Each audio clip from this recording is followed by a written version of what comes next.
for PCE. They banned LeBlanc, Lucian, and MF. Yeah.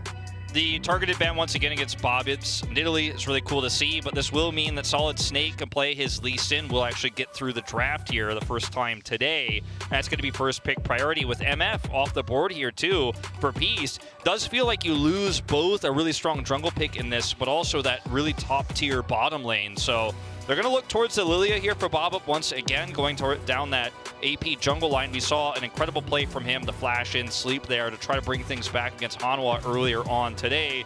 Going to stick with what's comfortable for them here, at least at the start of this draft. See where they're going for this second pick. Yeah, I mean, I like what he was able to do with the Lillia, and obviously if you have strong lanes to back up the Lillia, stuff that you can gank, you're going to feel very nice. So it kind of flows along with what he said in his interview, how they have been playing. They just need to execute on it, and that's really been the issue. We do have the Irelia is picked up once again. It looks like maybe we will see Cody respond with the Azir. Yeah, Xayah, a very strong pick with Lee Sin for mid-game pressure, and once you hit level 6, you also have that combo potential where you can actually look for the kick, the Emperor's Divide together, you can get a flash at the tally maybe. But they're going to pivot to the Aphelios here, and I think if you're going to run this into a team like Peace, you might want to consider a very defensive support with this, like the Thresh. We haven't seen this pairing yet here in Worlds, but I think it's a very strong opportunity here for Ackerman to keep him safe. The Vi mid, are we? You know, we said we might be waiting a little bit longer, but maybe we're not. Well, I don't think it's going to be that either. So maybe Cody giving a little bit of some trolling action here. Sylas, definitely something I can see, and it is going to be locked in. They will forgo their support pick for now, which is kind of interesting, especially with how many strong support picks are still left available. They will go ahead and take the Sylas, which I don't think would have been banned by Peace. Yeah, I don't think so necessarily either. Now, for Peace here, you've got to figure out now if you want to take away your AD carry pick, because you might end up getting locked out of a lot of picks here, or if you want to go ahead and grab your second soul lane. They will take the Jayce here. A lot of counter opportunities against the Jayce in terms of matchups, so it's not the worst to pick her. This is definitely not a Kennen situation like we had last time. And as we've been talking about, as the narrative has gone, locking in both of your soul lanes early does give your opponent counter pick potential, but with lanes like Irelia and Jayce, you feel like you can really just react to what your opponent's going to do next. You don't have to really focus on those matchups because you have two strong ones off the bat. And in fact, now can start to isolate some of Buggax's champion pool here. The Aatrox is removed. Absolutely, the Aatrox removed. We also had an interesting stat, the MF 100% pick rate when it is not banned. It is banned in this game, so wanted to mention that because we will not see her this time around. And that might continue, you know, with how much success this MF has been having. Wouldn't be surprised to see it continue getting banned. She was 6-2 earlier, now 7-3, I believe, so taking one win, one loss, but still 100% involvement, as you say. Zig's going to be taken off the board here.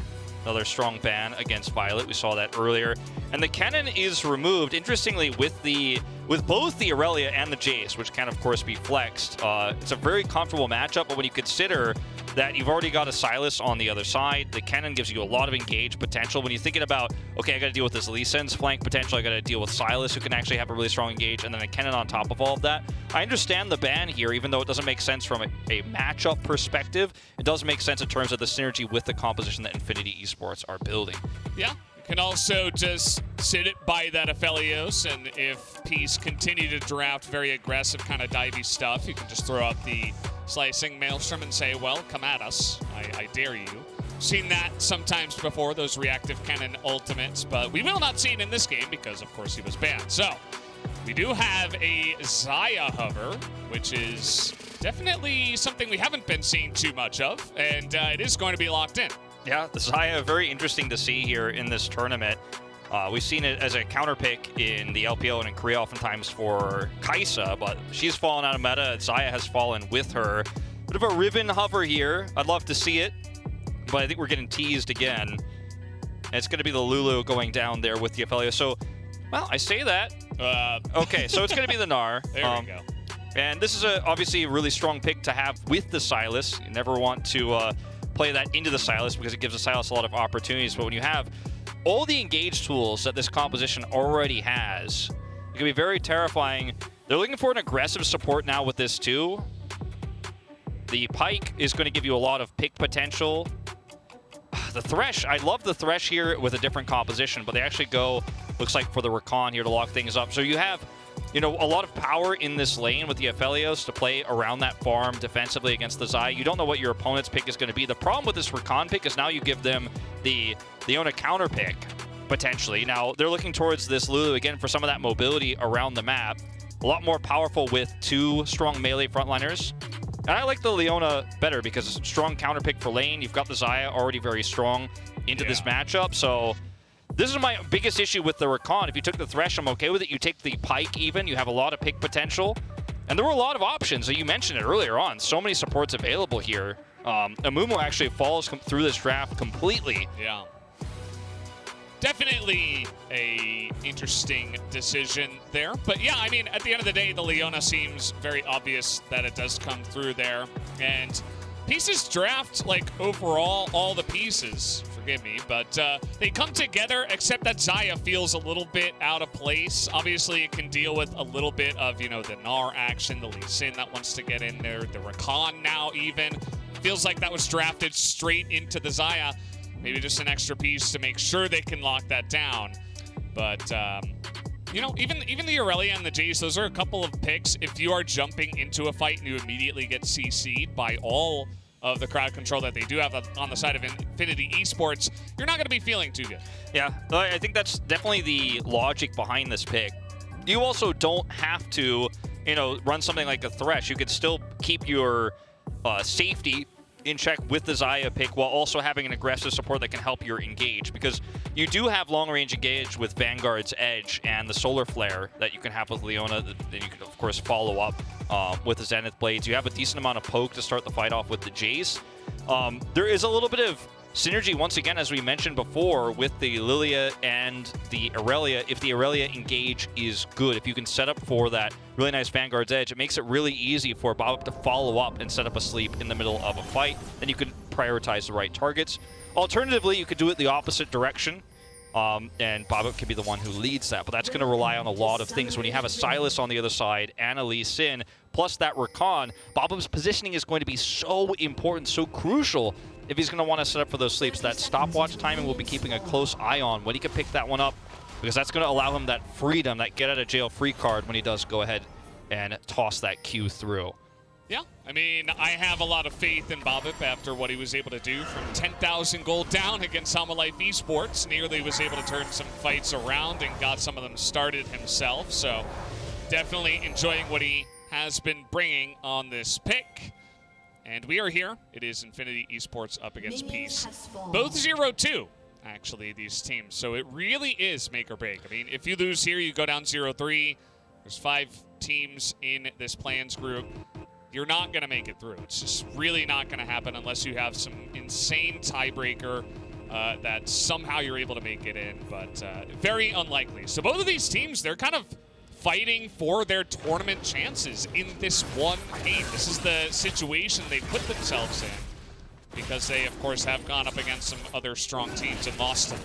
Yeah, I mean, that's just one of the realities of play-ins, right, is that, you know, unfortunately, some of the play-ins teams are from major regions and they have a lot more experience than you. So some of these other teams have, obviously, a little bit less experience and are going to struggle in the early parts of groups. But I do feel like what's been really cool about watching Peace play is they bring a completely different flavor to the beginning of this group stage. And what we saw from Pentanet GG, they have a very unique style is Tally. Oh, man. Well, that's happening already. We got the flash out of the Sylas at level 1. And Leave Doublelift did say he was the faker of Latin America, but let me tell you a little story about Tally. As I have to hold on to that as we do get a knock-up, but no, it is Leona with Aftershock, so she is just fine. But I was talking with Atlas before this broadcast, and he gave me a little tidbit that Tally is one of the longest-standing players from the Oceanic region. And he had many names in the past, and he actually played many roles as well. He used to play AD carry, went to top, came to mid lane as well. I don't think I'm going to get to finish my story because SolidSnake is on the roam, and he is unseen for now, going up to the top side. Vizicsacsi will have the Q land onto him, and he will be able to get away. Babip considering it, but he won't come in. But last little tidbit about Tally. He used to be called Tallywhacker, but actually, at one season, he was Wally Tacker, but Atlas told me to say it Wally Thacker or something. And it's a very nice name. I wish he would have stuck with it. Sure. Hold that thought, though. SolidSnake is not done here. Smite fight on the scuttle. They're going at it. Doesn't look like SolidSnake wants a piece of that. Well, look, I got to say about this, I appreciate the anecdotes about Tally, one of our more experienced players, but one thing that's been true, too, unfortunately here for Peace, in terms of experienced players, is Vizicsacsi actually returning to pro play here in such a high-stakes match, right? He's going to World Series, coming in, big shoes to fill for Appy, the top laner here for Peace, who got them to Worlds in the first place, and he has kind of been camped. Both of their games, he's often been just collapsed on. I think a lot of people consider him the weak link for this team, and you see that Infinity Esports is already kind of going down that same vein. They are able to get his flash away, not able to get more. They do end up losing the scuttle here, as a little exchange down here on the bottom scuttle. Oh, and maybe getting his revenge. That is Tally getting so low, but he's going to get away just barely. As Cody was getting in on that one, forces the flash away from the Irelia player, Tally. And he's going to leave that lane in a good spot, actually pushing towards him. They both do have teleports, so it won't matter too much. But still, getting that flash away from Tally is big. Yeah, it is pretty huge. And, you know, it does give you a lot of follow-up power, potentially. Cody himself is going to be flashless. And in my research for Worlds and watching Cody play, you know, the Faker comparison I think might be a little bit much, but he is very strong on melee champions or assassins in the mid lane. We saw yesterday on the Zoe, a little bit shakier, a little bit rough on the edges in terms of that kind of precision style champion. Didn't end up coming up big for him, a few misplays there. But on the Sylas, this is a champion that you want to see this guy on. You want to see him pop off and carry. One of the champions that I think it gives him a lot of skill expression and one that he excels at. He's looking for the trade here once again, but the abscond not going to land. And so you see Tally just standing up to that. And a little bit of BM back and forth. Gotta love it. But yeah, that mid lane matchup is really interesting, especially because Tally, you know, he's got so much experience like we were talking about. And standing up to him very, very well. So far, things are going mostly as expected, I have to say. As we do get a big root. That's a double root, actually, down on the bottom side. The Ignite used onto Violet, but he will just be able to walk away, only using his heal in return. The minion wave here is so massive for Peace. If that minion wave is not there, you could probably just continue to push the issue, go forward there, and actually grab that kill, but not able to do so. With all of those minions, they do have to back away. Only getting the heal out of Violet, in fact, so not even getting any flashes there. So once again, it's all action in the mid lane. All right, getting in there onto Cody, and down he will go. First blood is going to be given over to Babip in the jungle. Very well earned as they're able to convert this time onto Cody. He's got a Dark Seal start as well, so going to pick up a few stacks there. Great opportunity here in the mid lane. When Cody goes in like that, you know you have an opportunity to counter there.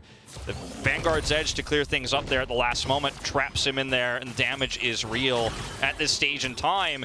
And Peace kind of shutting down the opinions of the analysts going into this third game of tonight. As watch again, Cody trades aggressively. Vanguard's Edge locks him in just long enough here. He steals the Vanguard's Edge himself, but it's not going to save you, not going to get you out. Can't cast it in time, and he's blown up there. Too much damage.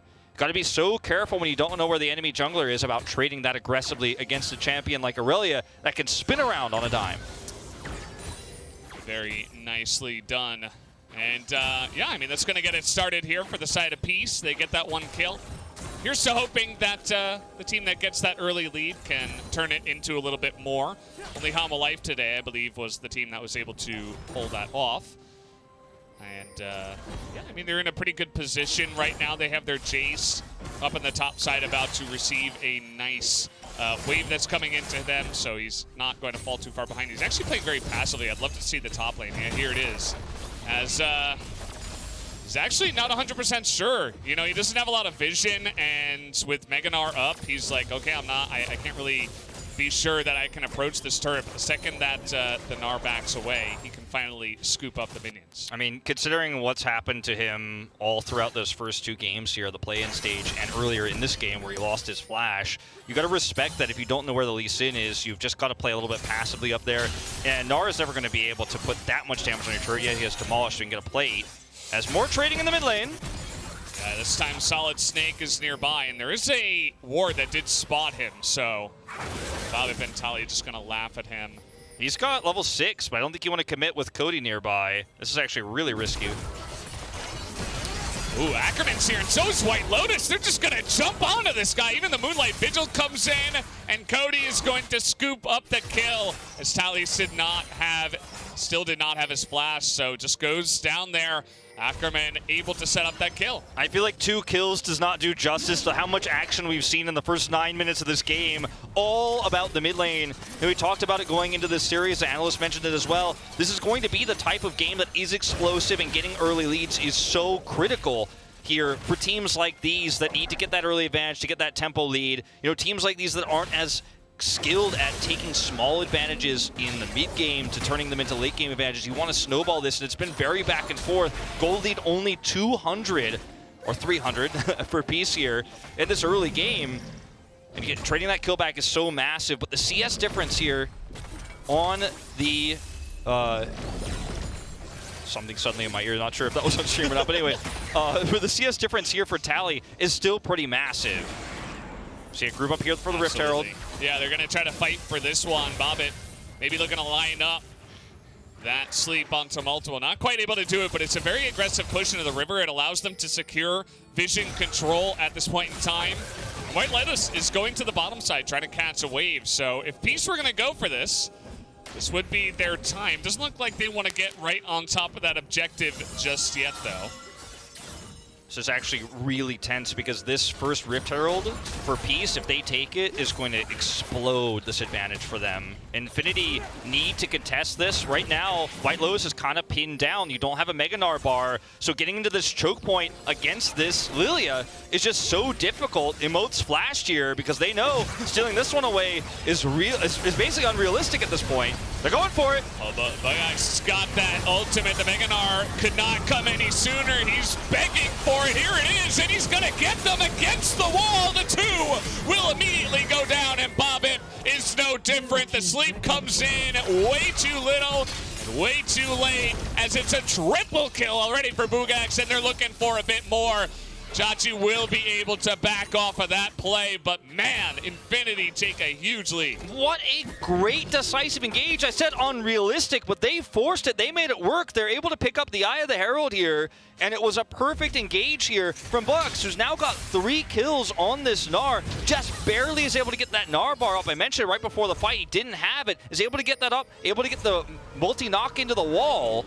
And Peace stuck in that choke point, trying to back away. Almost felt like it was a shoo-in for them in terms of the comms there, because they weren't positioned well to retreat from that. They wanted to stick the landing on finishing off that Herald. I mean, look at how low this goes before the engage. Look at Buggax's Gnar bar.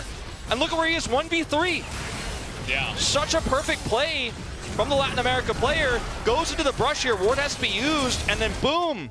Double stuns there, the follow-up from Ackerman. So perfectly done in a choke point like that. They were the ones coming in. We got more fighting. They're trying to burst down Cody before any of this goes, and they will get down, actually. SolidSnake as well in a lot of trouble, and Infinity caught in the mid lane. Nicely set up here from the side of Peace. It was kind of one of those situations of nobody knows who's stuck in with the other one, but actually, it was Peace that got the advantage on the back of that, and now they're looking for this Infernal Drake. Yeah, they're going to grab the Infernal Drake, the Scuttle with it, so a lot of extra gold and experience going over to Babip, but the big story here is that Tali is going to get more gold.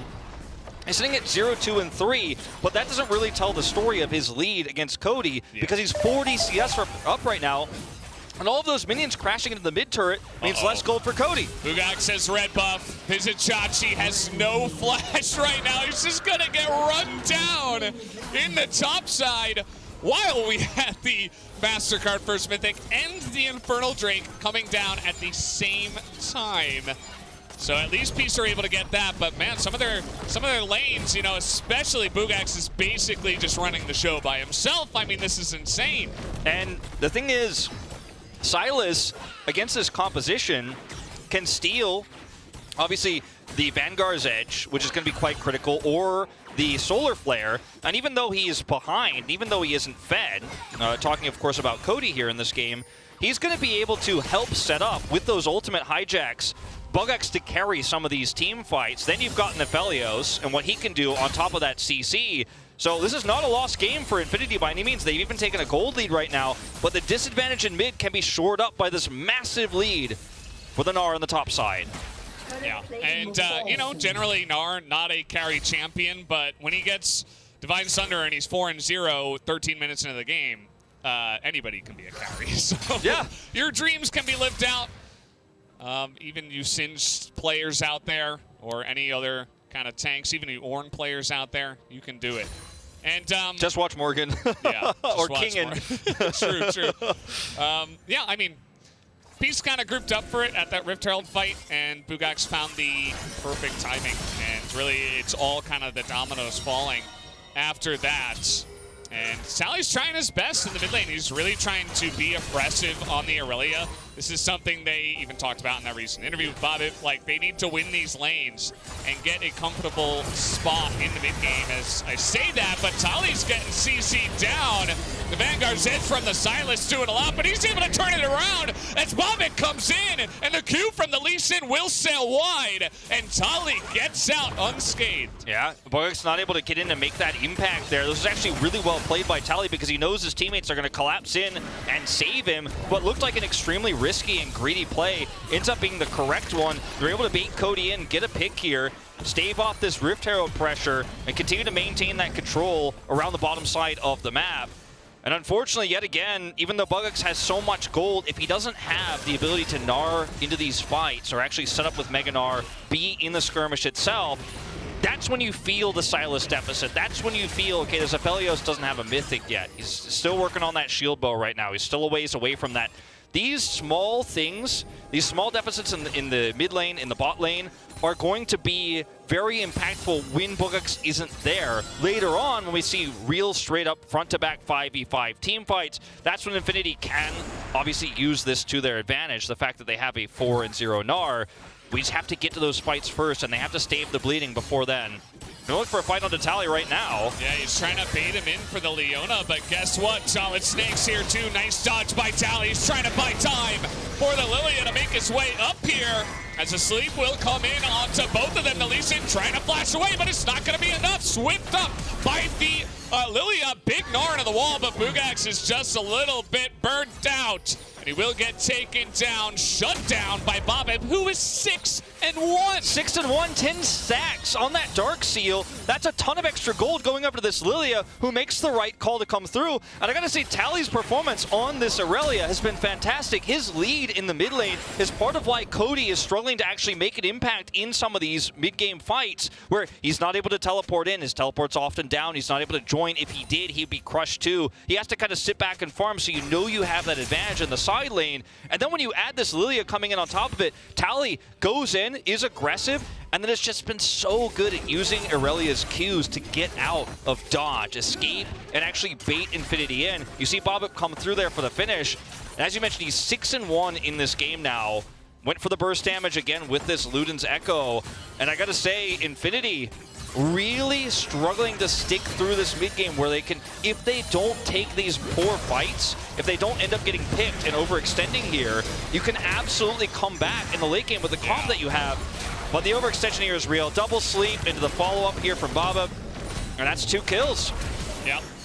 The new Axe effect replay shows us all the action here as Peace really just shutting them down quite literally. And yeah, just really doing a good job, I think, playing around Buggax, and him trying to kind of carry the team himself, playing around that pressure is allowing Peace to find opportunities up there as well. As Infinity a little bit strung out here at the moment. SolidSnake is getting this one down. They lose their bottom turret, but the Gnar still has pressure up in the top side. Even though he did get taken down and shut down by the Lillia, he is still very impressive, and he's actually looking for more. The autos come in. Vizicsacsi tries to hop away, and at least he will be able to live while his team gets another objective. Yeah, I mean, the thing about Vizicsacsi right now is he's just kind of an annoyance. He's able to, you know, hold down the fort on the top side of the map, but every time resources are committed to kill him, I mean, he's only died once this game. Every time that happens, you know, they're getting objectives on the bottom side of the map. Violet's able to farm freely, or you grab another Drake. It's the second one of the game here for Peace. And this 4-0 Gnar, who's now 4-1, doesn't feel like a 4-0 Gnar. You know, we talked about what he can do, the ifs, right? And he had that miraculous play around that first Rift Herald, but unfortunately Gnar isn't able to, until you go to those real 5v5 team fights, use that lead to gain advantages elsewhere, as Whitelotus is alone. Well, he's going to have to flash out of that one. If he didn't flash, he was so dead. So definitely the right maneuver there. But Peace grouping up real quick. Great macro maneuver. They get into the mid lane, take it down. They get the flash out of Whitelotus. And then they back away. They're going to use that gold to pick up some items as soon as they can. I mean, unfortunately, Cody still hasn't picked up his first mythic yet. He's the only one realistically in this game who doesn't have one outside of the support. So picking up some of that extra gold in the top lane, trying to struggle, trying to get by on low eco because of the CS situation he found himself in against Tally, really hurts Infinity's ability to use this Gnar power. And yes, they pick up the second Rift Herald, and they are going to be able to grab a free turret here and get a deep charge. But you've got to be so careful about overextending here right now. Buggax doesn't have his Gnar bar, so there's not going to be much to gain here, unfortunately. And this means that if you could look at the top side of your map, guess where Tally's going? He's got a full wave up there. He knows that Infinity was grouped bottom. He's fairly free to push that. And he might just have a free turret on his hands. And Peace are going to rotate to support it. Yeah. Absolutely. And you can feel Peace slowly taking over this game with the Irelia with the 6-1 Lillia, who has 2 items already at this point. The Xayah is complete as well. It's just so oppressive. With the 10 stacks of the Dark Seal, as you mentioned, it's just like you're not really going to be able to kill Babip unless you CC him 100-0. And that's a really scary thought, especially because Ackerman's trying to get this engaged. Here comes the Lee Sin. Really nice kick over the wall, actually, into the stolen solar flare from the Sylas, so they get the Leona. As here we go, finally they're able to lock down Babip, and all of a sudden, a couple of members going too deep in the enemy jungle, and you're going to lose Baron potentially. You had to do Babip dirty. You had to say, unless they 100 him to 0 on CC, and he was pretty much locked down that whole time. Teleport coming through here as they look to contest this. Yeah, looks like Infinity want to go for the turn. It is against the Xayah. Not going to be easy to lock down, but with the Mega Gnar, they're looking for Tally. As here comes SolidSnake. Gonna look for the slow at least, and this is quite the far chase. They might be able to get Tally, maybe, as Cody nearly dies to Violet. And Tally is still on the run, not gonna be able to find another flawless duet. And at least they get the kill, I suppose, but Peace at least stopped them from taking the Baron. Yeah, Peace are gonna be pretty happy with this. Yes, you lose Tally, but you're able to grab the aggro off the Baron. You're able to buy enough time for Babip to respawn here. Cody gets very low. Some minions here on the top side of the map, but we'll be fine. Thankfully for him, is going to be able to get out of there. Will lose a little bit of this wave, unfortunately. You see the question mark ping there, but it happens to everyone.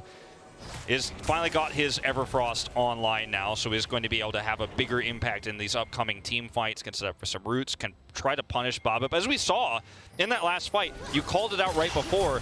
Babip actually can be CC'd 100-0 if he is isolated while he's trying to be greedy. Meanwhile... Oh, we're not wasting any time getting into more fights. Buggax trying to go 1v1 with Vizicsacsi, but we got the teleport coming in, but it's not doing enough for the side of Peace. And now the Sylas is getting to work, but he's got Ignite onto him, and you see the damage here from Tally is just a little bit too much. Cody is going to get flashed on and hit down with that W.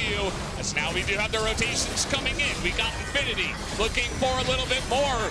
As the sleep will go down and the Zonius is there for Babip, but where is the follow-up? It's just not there. Only Tally's able to get Gnar down and does have to back away. Whitelotus being there means that Peace cannot extend the rest of the fight without their AD carry. This is so unfortunate for Peace because you end up losing your flash for Babip. He uses ult there, but without Violet in this fight, as you mentioned, the follow-up damage just isn't there. Tally's not ahead enough to where he could do it alone. Yes, he's got a Sterex and a Gore Drinker. That's going to buy you a lot of time. You're going to survive a lot, but you don't have the damage to finish off those targets without an AD carry behind you. And that's the issue here is Peace, I think, just kind of their eyes too big for their stomach in this fight, feeling, okay, we're really ahead. we can win this fight. And it's a perfect sleep. It's the one you're looking for, but there's no follow-up damage. And now Zhonya's on cooldown. They are going to group up for this Drake, and with the resets here for Infinity, it's actually going to give them a free soul point.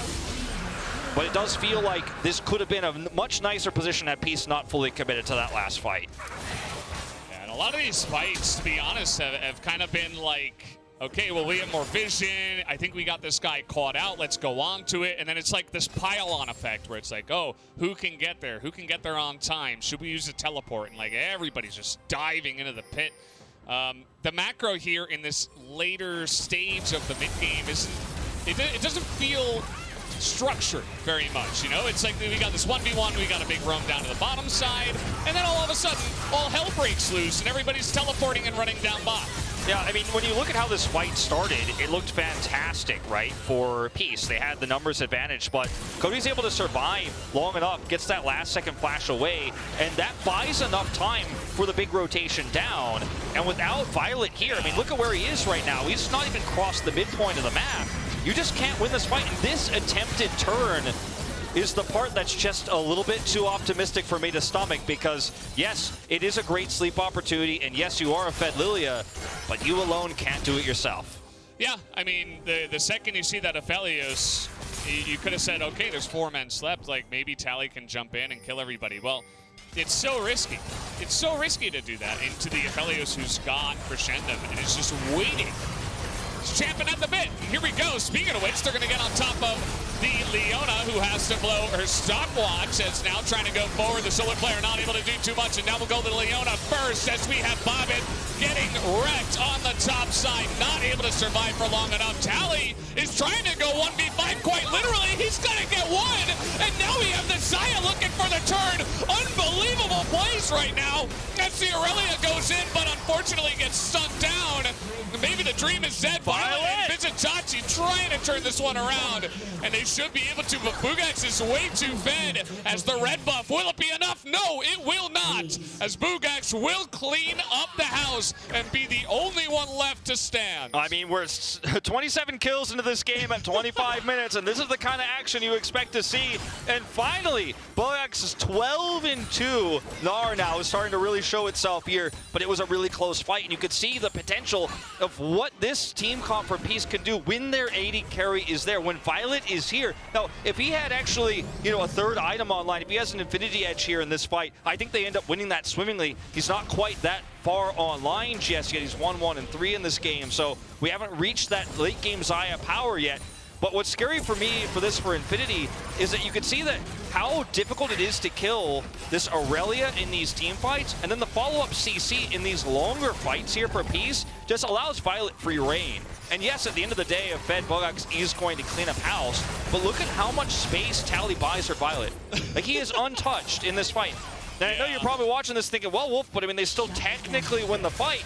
But this is terrifying, because in 5 minutes time, you won't win this fight against Violet. If this sort of fight happens again, you don't get those blow-up kills, if you can't get on top of the AD carry, he's not supposed to be the last one to die. If he's the last one to die, you got a big problem as Infinity. This is why we're seeing so much priority on the Irelia, by the way. Not only good in the lane, but also you build a couple of items. I'm sure you guys know the name of the 2 items, for Drinker and the Sterix. And you run in there, oh, how about a Death Stance as well? And how about some more armor against everybody who's fed that's not Sylas, right? You deny so much more damage even just with that one item. And yes, you could potentially get CC down, but you're Irelia. So like, he's just in a position to carry in this game because of that. The Sylas is not really ending up doing much in this one. He has those 2 items online, and not to mention the 3rd item, which makes him even more tanky and survivable in these fights.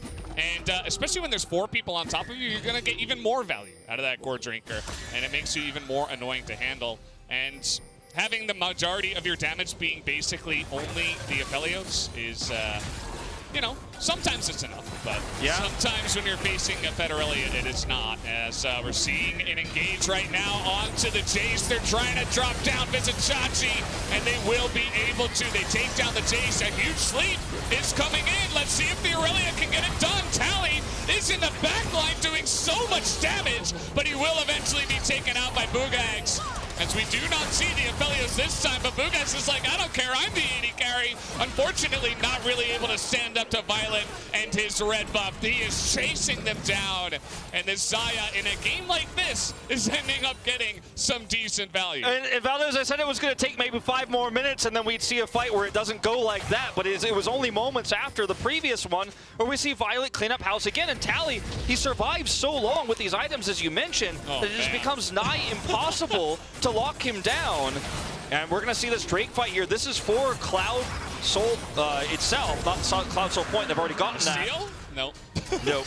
Nice try. But the issue here is that as Infinity, your options now feel very limited in terms of blowing up a carry. You look for the Jayce in this scenario here. It's Vizicsacsi who's actually locked down. But look at Babip in this fight. Look at how decisive he has been all night long.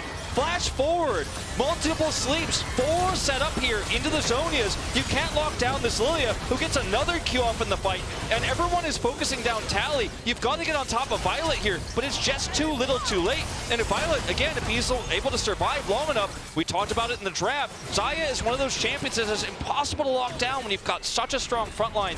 And Peace look like they have practiced this Lillia comp so well. Every single one of these fights where you see Babip make that decisive flash, you know this is planned from the beginning. Vizicsacsi is just the catalyst. Yes, he goes down, but you can win that 4v5 fight with a 4-man sleep. You can see how much damage the Gnar is doing. The Aphelios actually one of the first to die on the side of Infinity. And the problem is that he's doing a lot of damage and he's mini Gnar, right? So, yeah, I mean, he's got a bunch of items. He's got Wit's End. He's got the Sterix, right? And he'll be in your face and hitting you a lot, but he's not getting that big stun of the wall. He's not Mega Gnar, and that's because that fight was basically like, I'm Rakan and I'm going to press my buttons and I found a free kill. Well, it's free until you overextend and you get 4-man slept by Babip, who's having yet a wonderful game, another wonderful game on this Lillia. So Peace now in control of this game. Feels like it's gone a bit back and forth on that one. Sure. As we were definitely expecting this game to be close. Yeah. I wasn't expecting this many kills, to be honest. 32 so far. And the Aphelios, you know, he's an item behind, but he will get his Infinity Edge fairly soon. He's got his Collector online. The problem is that getting this, you know, Irelia down to enough health where you can actually proc that and get that kill is really a big question for Infinity. They are obviously building a little bit of heal deny as well. But I think the biggest issue for me is that yes, you have a really tanky Gnar. Yes, he could do a lot of damage, and he could set for these stuns, but you've got to take the fights in the right moments. I think looking for a single target blow-up when Lillia exists and she is this fed might not be the plan anymore. You might actually have to just front-to-back team fight here, play around the fact that if you do lock up the Irelia long enough, you might be able to kill a SolidSnake. Oh man, he was backing on a ward, and that is not the time to be doing that. Over the wall with the ult flash, the kick not going to help out too much. Even nearly gets Cody into some trouble, as Babip going to take that kill, secure it for himself, and now Peace will take a lovely Baron. The positional advantage they have here, with the enemy jungler down, you know you can rush this down with Violet having 3 items online here. Vizicsacsi in good position to poke. They're going to try to contest here, but as you mentioned, no smite, no hope of taking the Baron. And now, you see the turn comes out here from the side of Peace, and they'll just get a bonus orange buff on top of it all, taking down the Gnar. As Babip even getting a bit more, going to force that cleanse out of Whitelotus. Had to use a bunch of stuff to get that out, but you can see Peace, they are not done just yet. The flash comes in, big charm though, and now we got Whitelotus actually kiting back. You gotta be careful about this. TP now coming in, but it looks like Peace, even though they get themselves into a little bit of a dangerous spot, they will be okay. Yeah, Violet just has the escape available. They didn't have to use any tools on the turn. The sleep, you know, forcing the cleanse after the Baron is taken. You know, Violet popping his ultimate there way later on, so you could be so aggressive. Tally's not even looking twice on the rotation, and he knows his teammates are very likely going to be safe there in that skirmish. But it all comes down to SolidSnake getting picked on that ward, and that's why you've got to be so careful about where you're sweeping. As a team like Infinity here, if you lose your jungler at this critical moment before a Baron, your chances of going to the World's group stage might just be nil. Like, that's a moment that Infinity are going to look back on, and everything that happened before this feels so insignificant compared to that one mistake, that one back location where Peace get the first Baron power play. Yeah, I absolutely agree. And, you know, Infinity's comp here, by the way, Red Bull Baron power play. Congratulations to Peace for picking that one up. It is a big one so far, nearly 4,000 gold with this Red Bull Baron power play. So you can see the goal difference on time. It was very close for an extremely long amount of time. But now it's all Peace that have a pretty massive lead. And now with this Elder coming up in a minute and a half, we have Gnar though in a bit. We see Buggax looking for a bit more. He won't be able to take it down. As we'll have to see if he can get Gnar back here for this Elder fight. I believe he should be able to. Yeah, this is going to be really, really critical as it's timing out now. And this is when Peace are going to look to pounce. There's the Solar Flare. Oh, they want Whitelotus. He doesn't have cleanse this time. If the stun went down, that could have been his doom, as the stun here from the Irelia going to be missed, as we got SolidSnake on the backline, but he's being torn to shreds right now by the Xayah. And Infinity just a little bit out of sorts here as we have the flash come in, the sleep onto the Aphelios, and now will come the cavalry. Peace are looking to take down all of these bowling pins in one fell swoop, as Tally now diving under the turret will be able to snipe this one. Actually, Jayce does pick it up, but with the Baron, they will be looking to end this game. Oh, very, very close game, back and forth. But once Tally's lead started to snowball so much that he was practically immortal in these team fights, Babip's follow-ups were solid, and this is a very, very decisive win here in what was a very tumultuous mid-game for Peace. Their chances of making it out of play-ins and going to the group stage hang by